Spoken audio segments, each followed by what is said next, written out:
राधे राधे, जय श्री राधे, जय श्री कृष्णा, जय महाकाल, जय मेरी माँ काली।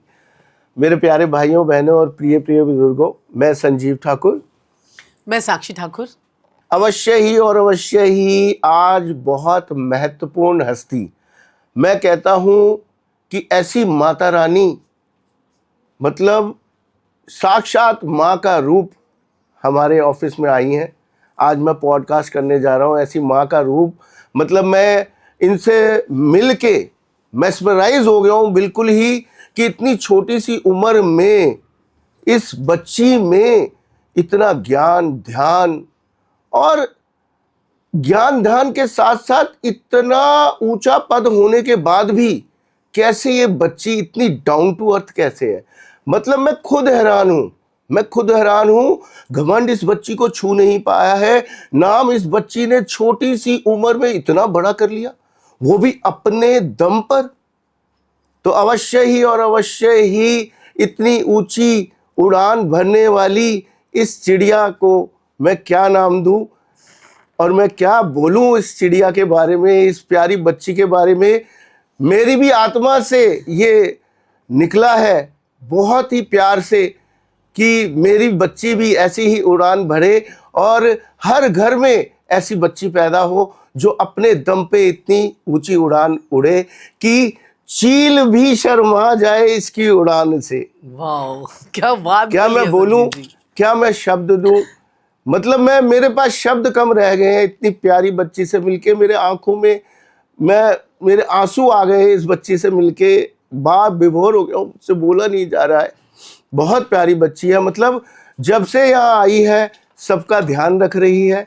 वो चाहे वो कर्मचारी हो, चाहे वो, मैंने ये भी देखा कि ये बच्ची छोटी से छोटी एक जो हमारी सर्वेंट है उसके लिए भी पूछ रही है। मतलब मेरे पास शब्द नहीं है, मैं कैसे शब्द इस्तेमाल करूं इस छोटी सी बच्ची के लिए। आइए मैं आपसे मिलवाता हूं एक बारी इस गोल्डन बर्ड से, तान्या मित्तल जी। नमस्ते, जय श्री राम। जय श्री राधे, जय श्री कृष्णा, जय महाकाल, जय माँ काली। कैसे हो तानिया? बहुत अच्छी हूँ, मतलब पहले अच्छी थी और आपसे मिलकर और एनर्जी आ गई। ऐसा लग रहा है कि और दो बड़े हैं जो मेरे पास हैं, मेरे साथ हैं।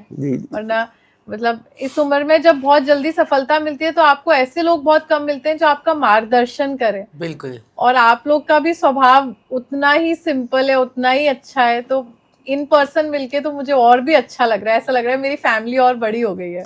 Thank you so much, thank you so much. और मजे की बात यह है कि देखो, तानिया ने क्या 2 साल से हमसे अपॉइंटमेंट ले रही थी, टेलीफोनिक अपॉइंटमेंट। 3 साल, हाँ 3 साल से टेलीफोनिक अपॉइंटमेंट ले रही थी। वो कभी गुरुजी से लेती थी, कभी मुझसे लेती थी, और कभी बात भी नहीं करी कि तानिया जो है ये वही तानिया है जो बिग बॉस में आई है, ये वही तानिया है जिसने मिसेस एशिया का जो है खिताब जीता है। तो मतलब हमें बिल्कुल भी पता ही नहीं था। और फिर ये उपाय लेती थी और अपने उपाय करती थी, फिर कुछ भी होता था। और फिर उसके बाद इसने मेरे ख्याल से बगलामुखी कवच भी लिया था, तो क्या कहते हैं कि फिर वो भी इसने अपने पास में रखा। और क्या कहते हैं, फिर अब जब बात हुई तो इन्होंने फ़ोन पे बताया कि मैं जो है अब मिलने आने वाली हूँ पर्सनल अपॉइंटमेंट लेकर। तो हमने कहा भाई ठीक है, भाई तानिया आ रही है, 2-3 साल से हमारी जुड़ी हुई है पर्सनल अपॉइंटमेंट। जब हमने आए तो हमने देखा कि कौन तानिया है, ये वही तानिया है जो हमसे टेलीफोन पे जो है 3 साल से अपॉइंटमेंट ले रही थी। तो मतलब हम तो लोग बिल्कुल हैरान ही हो गए।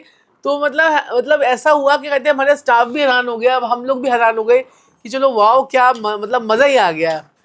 धप्पा कर दिया इसने, धप्पा। सही बात है। बहुत बहुत धन्यवाद मेरी बिटिया रानी, मेरी माता रानी, आपका हमारे यहाँ पे आने के लिए।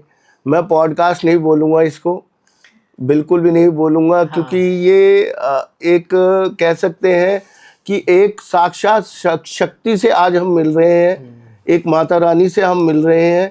बड़ा ही भाव विभोर हो गया मैं देखिए, मैं तो ये जानता हूँ बस जीवन में, मतलब इतनी डाउन टू अर्थ आप कैसे हैं ये बता दीजिए मुझे बस। आज मेरा तो दिल कर रहा है आपके सामने नमन करूं मैं, कितनी ऐसे आप इतनी डाउन टू अर्थ कैसे हैं। कि आप मुझसे इतने बड़े हैं तो मेरे लिए बहुत बड़ी बात है कि आप लोग को मैं अच्छी लगी। और बस मेरा यही है, मैं सबको जिनसे मिलती हूँ या जो लोग मुझे फॉलो करते हैं या जिससे भी मैं मिलती हूँ, मैं चाहती हूँ कि सब मुझसे बस यही सीखें कि जीवन में आप कितने भी बड़े बने, मतलब एक लाइन में हमेशा सबको कहती हूँ कि मुझे इतना बड़ा बनना है कि मेरे सामने किसी को छोटा महसूस ना हो कभी, कि मेरे साथ जो भी व्यक्ति है, जैसे आपका स्टाफ है या जितने भी लोग हैं, सब भी बहुत बड़ा महसूस करें मेरे साथ। हर आदमी को ऐसा लगना चाहिए कि मेरी सफलता उसकी सफलता है।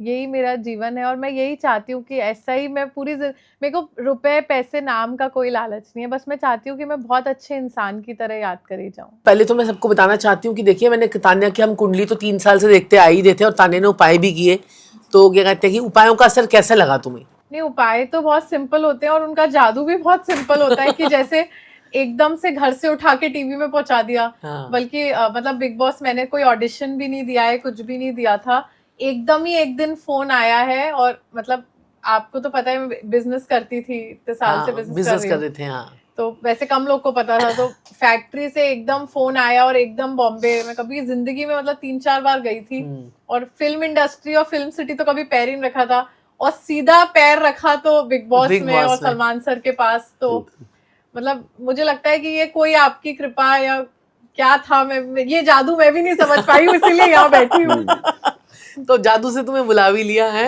हाँ, और यहाँ भी बैठे हैं आज। सही बात है। और देखो क्या होता है कि जब हम जिंदगी में अपनी कुंडली क्या होती है हमारी, देखो मैं पहले दर्शकों को बताना चाहती हूँ कि तुम्हारी कुंडली क्या है। इसकी मकर लगन की कुंडली है और इसकी तुला राशि है। तो मकर लगन की कुंडली में लग्नेश जो है वो धन भाव में बैठा हुआ है। ऐसा इंसान जिसका लग्नेश धन भाव में बैठा होता है वो इंसान जो है आत्मा का बड़ा सच्चा, क्योंकि लग्नेश की पोजीशन ये तय करती है कि ऐसे इंसान का राजयोग होगा या नहीं होगा। ये तय करती है लग्नेश की पोजीशन।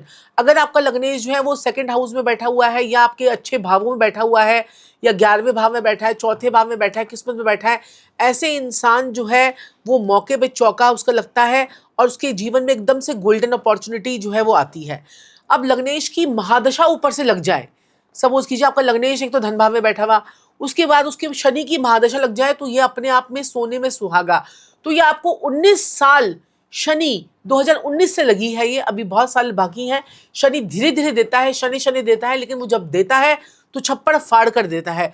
तो मैं कहती हूँ कि कहते शनि के काम आप कर रहे थे, जैसे घर में आप कह रहे थे कि मैंने घर में शुरुआत करी एक स्टिचिंग से, स्टिचिंग मतलब टेलर को बिठाया, घर पे शुरुआत करी, और मेरे को मैंने जब बातें करी आपसे तो कैसा लगा, क्या कहते हैं कि भाई जो है ना कि अपने मतलब घर पे ही बैठकर सारा काम करना, ये करना, फिर उसके बाद 300 लोगों की फैक्ट्री संभालना, ठीक है, 500, तो आपके पास 500 ज़्यादा का स्टाफ हो चुका है, तो मतलब इतने लोगों को कैसे मैनेज कर लेते हो, ये भी शनि आपको सिखाता है। और शनि कहता है कि डिसिप्लिन में रहे, शनि कहता है कि ज़्यादा ईगो मत अपने अंदर आने दे, शनि कहता है कि ऐसे इंसान को जो है बहुत ज़्यादा डाउन टू अर्थ रहना चाहिए, और आप शनि की पूरी साक्षात मिसाल हो। और जब जब काले रंग के कपड़े पहनोगे आपका काम अच्छा ही होगा, ठीक है। काला रंग, ब्लैक कलर फेवरेट है कि नहीं है? फेवरेट का नहीं है, पर मुझे बाहर आके पता लगा कि जब भी मैं बिग बॉस में ब्लैक कलर पहनती थी, हाँ, तो फैंस कहते थे कि मेरे में बहुत एनर्जी आती है। उसी दिन सारे धमाके किए मैंने, धमाके किए ब्लैक कलर में। पूरा हाँ, ये सीजन का रहा कि ये बहुत लोगों ने भी देखा कि मैं जवाब नहीं दे पाती, ज्यादा मैं नहीं बोलती। हाँ, जिस दिन काले कपड़े पहने उस दिन मैंने बराबर से जवाब दिया।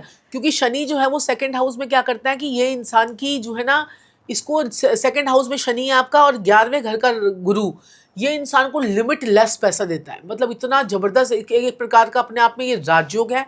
और कर्म स्थान में बैठा हुआ मंगल आपको इतना ज़्यादा इंटेलिजेंट और इतना ज़्यादा एक्शन ओरिएंटेड बनाता है कि आप कहते हो कि उठो सुबह, चलो भी काम पे, तुम भी काम पे लगो, तुम भी काम पे लगो, ना तुम खाली बैठोगी और ना ही किसी को देखोगी खाली बैठने दोगी, ये भी पत्रिका में तुम्हारी योग है।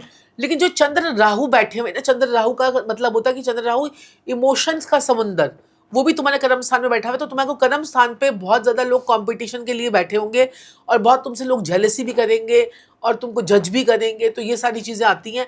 तो आपको जो ना कर्म स्थान पे आपको एक उपाय बताऊंगी, 10 अंधों को खाना खिलाते रहो। जिनका भी कर्म स्थान खराब होता है ऐसे लोगों को 10 अंधों को खाना खिलाते रहेंगे, किसी अंधों के आश्रम के साथ में जुड़ जाएंगे तो बहुत ही बढ़िया रहता है।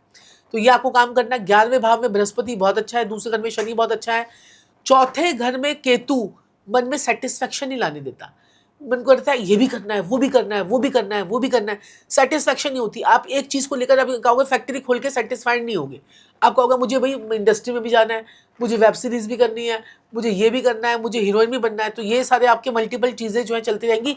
और चौथे घर में केतु है ना, वो कहता है घर से दूर जाके जितना काम करेगी उतना तेरे को सक्सेसफुल बनाऊंगा। और राहु 10वें दुनिया बस में, लेकिन राहु 10 में दुनिया बस में तो लोगों कहते हैं, लेकिन उनको ये नहीं पता कि राहु 10 में है और तुम ग्राउंड फ्लोर पे रहते हो तो कोई बस में तुम्हारी दुनिया नहीं है। ऐसे उन इंसान को फर्स्ट फ्लोर, सेकंड फ्लोर, ऊंचाई पे, जितनी ऊंचाई पे बंदा रह सकता है उतनी ऊंचाई पे रहे तो उसकी तरक्की ज़िंदगी में ज़्यादा होती है।